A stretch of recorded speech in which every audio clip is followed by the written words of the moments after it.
central Mexico, 35 miles northeast of Mexico City. Here, in a highlands plateau, lies the enormous archaeological site of the ancient city of Teotihuacán.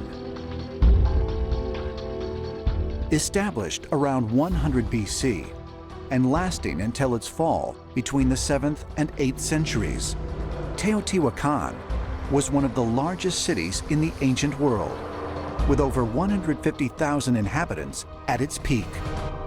When you enter this city, you're immediately struck by sort of that modern layout of this city. You have a street of the dead that goes for miles, along which you have all of the major ceremonial architecture, including some of the largest buildings ever erected in the New World.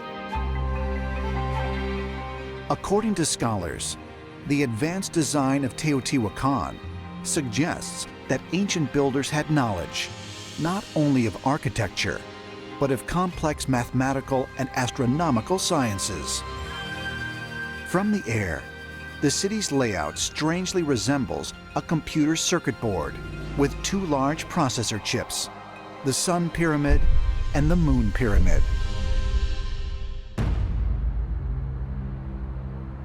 Researchers have also found numerous and remarkable similarities to the Great Pyramids of Egypt. When we look at these buildings, we find the same mathematics incorporated into them than what we find in the Great Pyramid and the surrounding pyramids of the Giza Plateau. The Great Pyramid of Khufu at Giza and the Sun Pyramid at Teotihuacan apparently have about the same base, almost 750 feet square. The base perimeter of the Pyramid of the Sun is 4 pi times its height. In Giza, it's 2 times pi its height. Essentially, the Pyramid of the Sun is exactly half as tall as the Pyramid of Giza. Teotihuacan is created according to a specific layout. The Temple of the Sun, the Temple of the Moon, and the Temple of Quetzalcoatl are in the same layout as Orion's Belt, which is basically the formation which the 3 pyramids of the Giza Plateau have been laid out into as well. Might the design and layout of Teotihuacan be comparable to that of Giza because of similar influence by extraterrestrial visitors, as ancient astronaut theorists believe? When you have similar pyramid complexes, like the ones at Teotihuacan and the ones at Giza, you have to kind of think that, yeah, the same builders, the same designers are behind these giant complexes.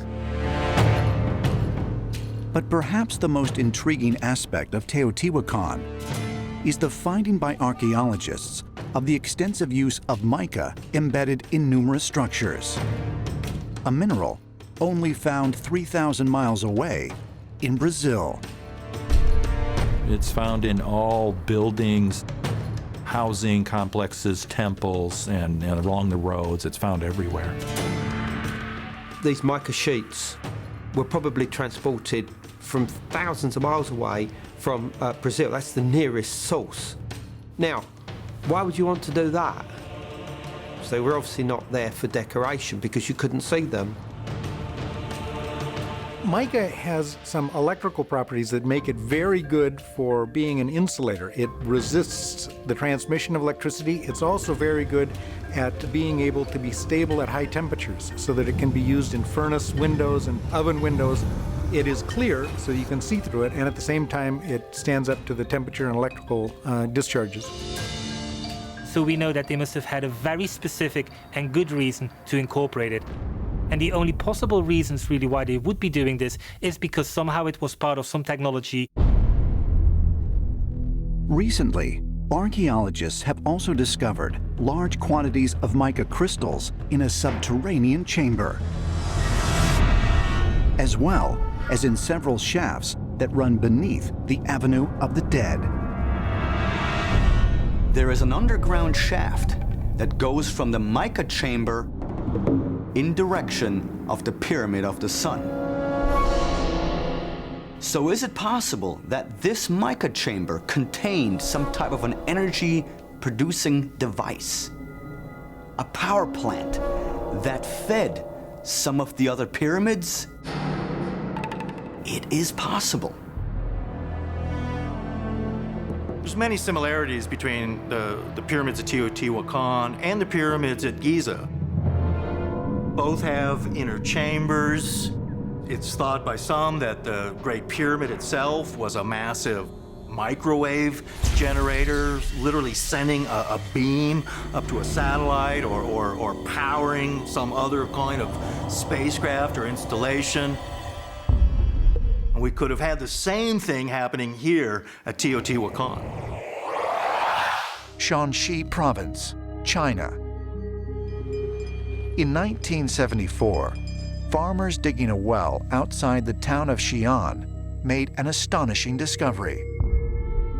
A life-size clay soldier, intricately carved and dressed for battle. Further excavation revealed thousands of these sculptures, known as the terracotta warriors, each with remarkably realistic facial expressions. Entombed in the earth for over 2,000 years, the warriors are part of a massive underground mausoleum built for China's first emperor of the Qin dynasty, Qin Shi Huang. The tomb at Qin Shi Huang is quite extraordinary. Over 8,000 terracotta soldiers have been found there, along with 520 horses, 130 chariots, most of which are still buried. Qin Shi Huang is literally the first emperor in China. He established the Qin dynasty in the year 221 BC. And he established many things that actually continue to function throughout the imperial period in China. Qin conquered and united China, built the Great Wall, and standardized the monetary and legal system. But Qin Shi Huang was also obsessed with finding the secret of immortality. This is an emperor who goes in search of the islands of immortality. This is an emperor who's obsessed with rediscovering lost knowledge. His ambition is to become, in life, like the gods. To this end, Qin spent over 3 decades forcing more than 700,000 laborers to construct the 4-layered subterranean city that would serve as his resting place. At the heart of the ancient complex is one of China's greatest mysteries. The tomb actually covers a very large area. Only a few areas in the surrounding the border part of the tomb complex have been excavated. Archaeologists believe that underneath this central burial mound is the chamber containing Emperor Qin's remains. To date, the site is still unexcavated due to dangerously high levels of mercury. What's thought to be inside is an exact model of the universe in miniature, with the ceiling made to look like the sky with all the stars represented by pearls. And then the rivers in China would be the ground, and it is the mercury that is supposed to look like the rivers.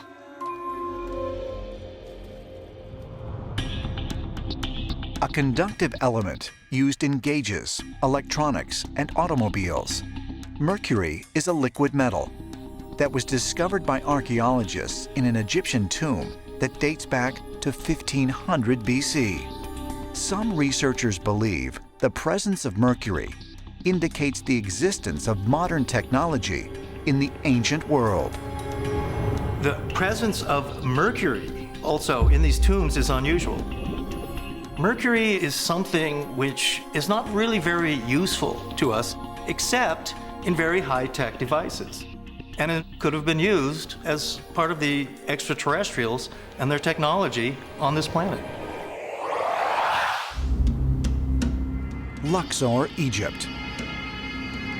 Here, along the east bank of the Nile River, lie the archaeological remains of the vast Karnak temple complex, dating to the 32nd century BC.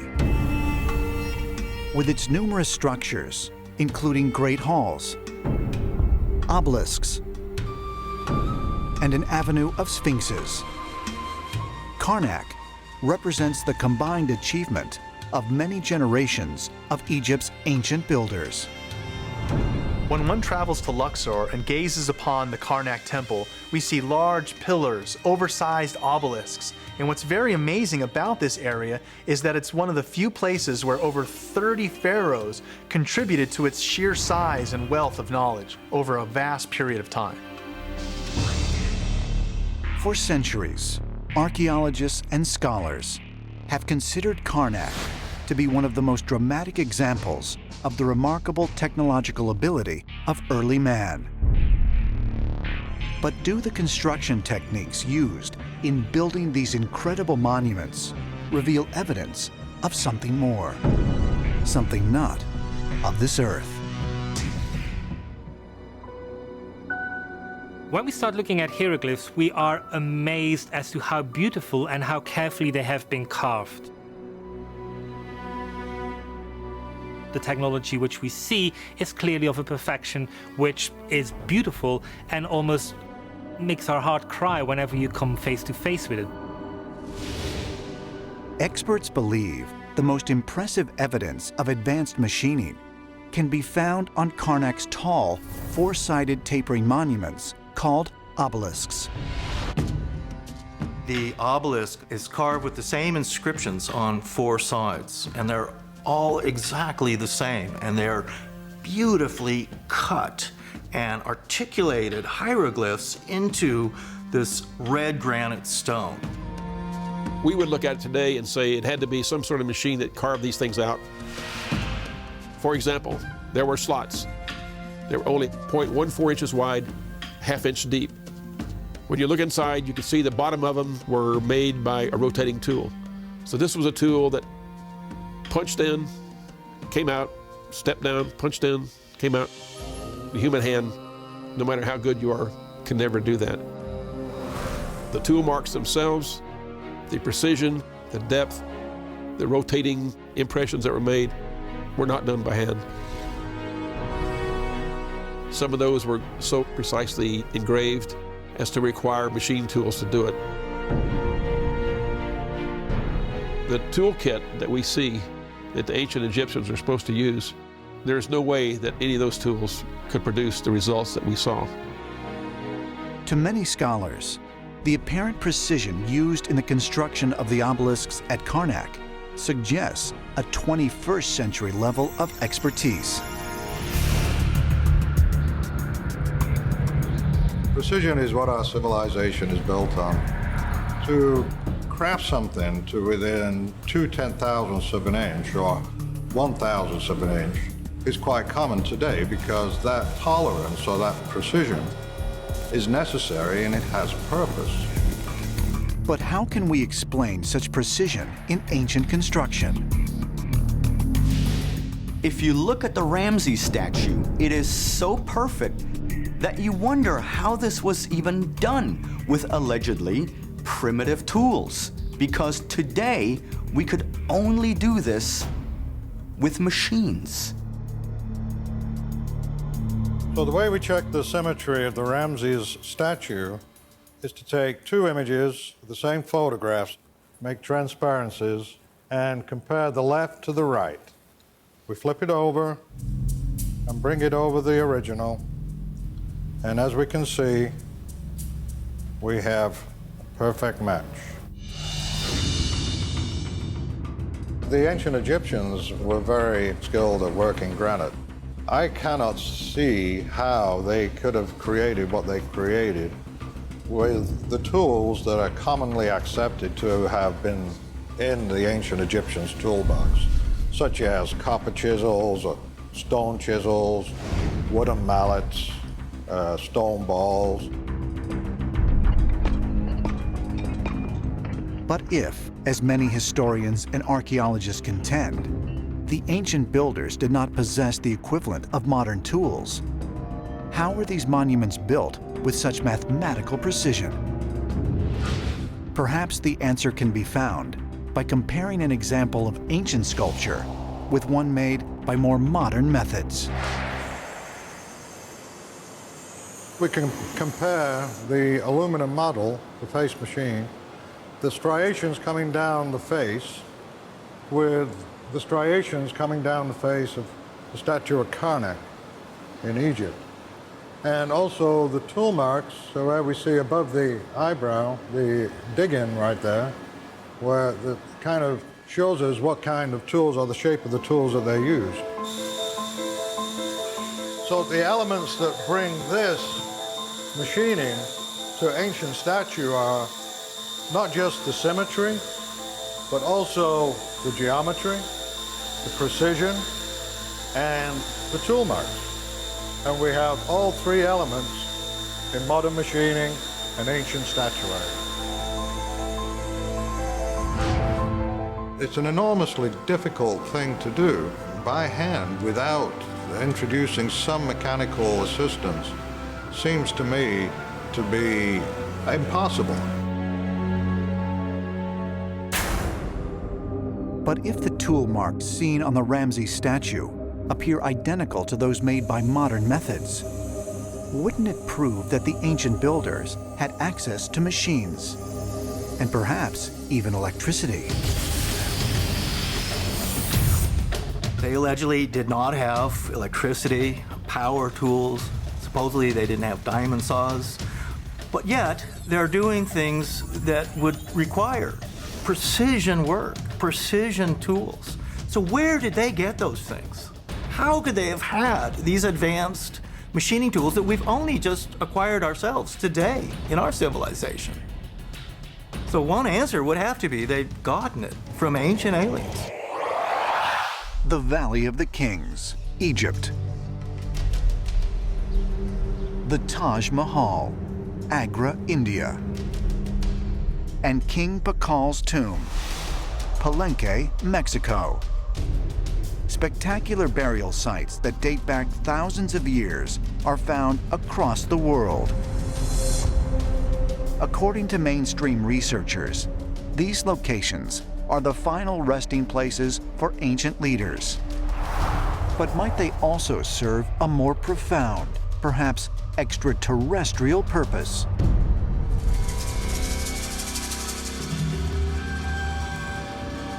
Why do we have the most massive of constructions in the far and distant past? Well, and according to the ancient texts and the ancient traditions, this knowledge was given to our ancestors by the gods. If the sole function of tombs was to house the dead, then why are virtually all of these connected to notions of spiritual energy, images of astronomy, and a strong belief in the existence of other, arguably more spiritual worlds? All cultures share this notion of somehow opening a doorway, opening a stargate, opening a gateway to another dimension so the soul can return. We know that it is meant because the soul is going to go on a voyage to the afterlife. In the ancient world, there was a view that this life that we have, this physical life, is our opportunity to prepare ourselves for a vast destiny that lies beyond this life. Could ancient tombs really have served another, more extraterrestrial purpose? Perhaps as portals to reunite the deceased with celestial beings. Many ancient astronaut theorists believe the answers can be found by taking a closer look at the mysterious texts of ancient Egypt.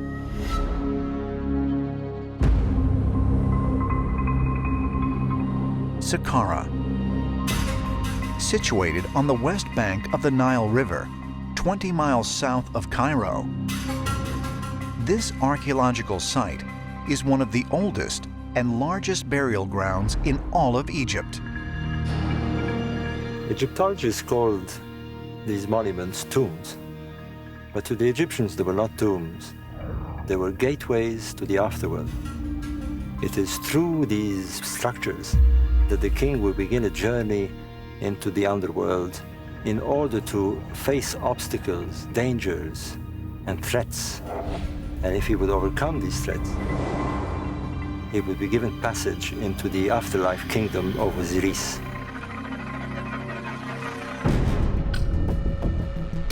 Overlooking the immense necropolis lies the pyramid of King Teti, the first ruler of Egypt's 6th dynasty. Teti built his pyramid and an adjoining mortuary temple during his reign more than 4,000 years ago.